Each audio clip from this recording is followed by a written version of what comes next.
ஆஸ்வெசும விரைவில் இரத்து. ஆஸ்வெசும நலன்புரி திட்டத்தை விரைவில் இரத்து செய்வதற்கு அரசாங்கம் தீர்மானித்துள்ளதாக குற்றச்சாட்டு எழுந்துள்ளது. குறித்த விடயத்தை எதிர்க்கட்சித் தலைவர் சஜித் பிரேமதாச அம்பலப்படுத்தியுள்ளார். அனுராதபுரத்தில் நடைபெற்ற கூட்டம் ஒன்றில் கலந்து கொண்டு உரையாற்றும் போதே மேற்கண்டவாறு கூறினார். கொழும்பில் விபச்சார விடுதியில் சிக்கிய தாய்லாந்து பெண்கள் உட்பட 10 பேர் கைது. கொழும்பு கருவாத்தோட்டம் பிரதேசத்தில் நீண்ட காலமாக மசாஜ் நிலையம் என்ற போர்வையில் இயங்கி வந்த விபச்சார விடுதி நேற்றிரவு சுற்றி வளைக்கப்பட்டுள்ளது. இதன்போது 9 தாய்லாந்து பெண்கள் உட்பட 10 பேர் கொழும்பு தெற்கு போலீஸ் குற்றப்புலனாய்வு பிரிவினரால் கைது செய்யப்பட்டுள்ளனர்.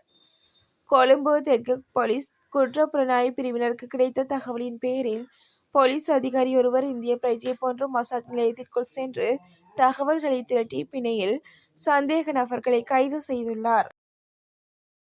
அரசு ஊழியர்களின் சம்பளம் குறித்து வெளியான தகவல்.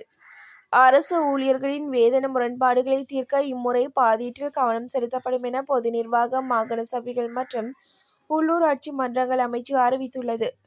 அரசு ஊழியர்களுக்கு கடந்த பாதீட்டின் போது அதிகரிக்கப்பட்ட சம்பளத்தின் மற்றுமொரு பகுதியை இம்முறை பாதீட்டில் பெற்றுக் கொடுக்க திட்டமிடப்பட்டுள்ளதாக அமைச்சர் சந்தன அபேரத்ன கூறியுள்ளார். இனப்பிரச்சினைக்கு அரசியல் தீர்வு. இனப்பிரச்சினைக்கான அரசியல் தீர்வு, நிறைவேற்று அதிகார, ஜனாதிபதி முறைமை நீக்கம் என்பன உட்பட தேசிய மக்கள் சக்தியின் தேர்தல் விஞ்ஞாபனத்தில் வழங்கப்பட்ட உறுதிமொழிகள் அனைத்தும் நிச்சயம் நிறைவேற்றப்படும் என மக்கள் விடுதலை முன்னணியின் பொதுச் செயலாளர் ரில்வின் சில்வா தெரிவித்துள்ளார். தனியார் ஊடகம் ஒன்றுக்கு வழங்கிய நேர்காணலின் போதே அவர் இதனை கூறினார். விசாரணையின் பல முக்கிய ஆவணங்கள் மாயம், தடுக்கும் அனுர அரசு. ராஜபக்ச குடும்பத்தினர் பொருளாதார நெருக்கடியை ஏற்படுத்தும் வகையில் கொள்ளையடித்திருந்தால் அவர்கள் அதற்கான ஆதாரங்களை விட்டு செல்ல வாய்ப்பில்லை. குறித்த ஆதாரங்கள் இருக்குமாக இருந்தால் குறித்து அதனை வைத்திருப்பவர்களும் தற்போது உயிருடன் இல்லை. அத்துடன் அப்போதைய ஆட்சியில் நிதி அமைச்சின் செயற்பாட்டிற்காக வெளியிலிருந்து வந்த நிதிகள் எங்கு சென்றன என்பது தொடர்பாக எந்த பதிவுகளும் இல்லை. ராஜபக்ச குடும்பத்தில் ஒருவரை கைது செய்ய வேண்டுமென்றால் அதற்குரிய சரியான ஆதாரங்கள் திரட்டப்பட வேண்டும் என தெரிவிக்கப்பட்டுள்ளது. ஜப்பானை உலுக்கிய 6 ரிக்டர் சக்தி வாய்ந்த நிலநடுக்கம். ஜப்பானில் சக்தி வாய்ந்த நிலநடுக்கம் ஏற்பட்டுள்ளதாக சர்வதேச ஊடகங்கள் செய்தி வெளியிட்டுள்ளன. இந்த நிலநடுக்கமானது நேற்றிரவு ஜப்பானில் ஹொன்சு நகரின் கிழக்கு கடற்கரையோரம் அருகே ஏற்பட்டுள்ளது. இது ரிக்டர் அளவுகோலில் 6.0 பதிவாகியுள்ளதாக ஜெர்மன் புவி அறிவியல் ஆராய்ச்சி மையம் அறிவித்துள்ளது. புலம்பெயர் நாடுகளிலிருந்து உண்டியல் முறையில் அனுப்பும் பணத்தால் சிக்கப்போகும் வைப்பாளர்கள். புலம்பெயர்ந்த நாடுகளிலிருந்து உத்தியோகப்பற்ற விதத்தில் உண்டியல் முறையில் அதிகளவானோர் இலங்கைக்கு பணம் அனுப்புகின்றனர். குறித்த பணம் சட்ட ரீதியான முறையில் அனுப்பப்படாத போதிலும் இலங்கையிலே அவை வங்கியில் வைப்பில் இடுகின்ற போதும் சட்ட ரீதியாக இடப்படுகிறது. எனினும் இவ்வாறு வைப்பிட்ட பணத்தை எடுக்கும் போது பாரிய சிக்கலொன்று வைப்பாளருக்கு ஏற்படக்கூடிய சாத்தியங்கள் காணப்படுவதாக கொழும்பு பல்கலைக்கழகத்தின் பேராசிரியர் கணேசமூர்த்தி சுட்டிக்காட்டியுள்ளார். எல்பிட்டிய பிரதேசத்தில் துப்பாக்கிச்சூடு.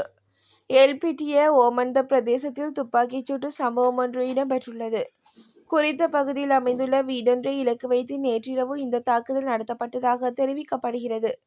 இந்த துப்பாக்கிச் சூட்டில் எவருக்கும் காயங்கள் ஏற்படவில்லை எனவும் வீட்டின் ஜன்னல்களுக்கு சேதம் ஏற்பட்டுள்ளதாகவும் போலீசார் தெரிவித்துள்ளனர். பயங்கரவாத தடை சட்டத்தை விட பாரதூரமான சட்டம். பயங்கரவாத தடை சட்டம் நீக்கப்பட்டாலும் அதைவிடவும் மிகவும் பாரதூரமான சட்டம் ஒன்றை கொண்டு வருவதே அரசின் திட்டம் என ஐக்கிய சோசலிச கட்சியின் செயலாளர் சிறிதுங்க ஜெயசூரிய தெரிவித்துள்ளார். பயங்கரவாத தடை சட்ட நீக்கம் தொடர்பில் வழங்கப்பட்ட உறுதிமொழியை மறந்துவிட்டே அரசு செயற்படுகிறது எனவும் தெரிவிக்கப்பட்டுள்ளது. அரசு அதிகாரிகளுக்கான வாகன அனுமதி. அரசு சேவையில் மூத்த அதிகாரிகளுக்கு வழங்கப்பட்ட வரியில்லா வாகன அனுமதிகள் எதிர்வரும் பாதீட்டில் மீண்டும் வழங்கப்பட வாய்ப்பில்லை என தகவல் வெளியாகியுள்ளன. ஏற்கனவே வழங்கப்பட்ட சுமார் 23,000 அதிகாரிகளுக்கான அனுமதிகள் நிறுத்தி வைக்கப்பட்டுள்ளன.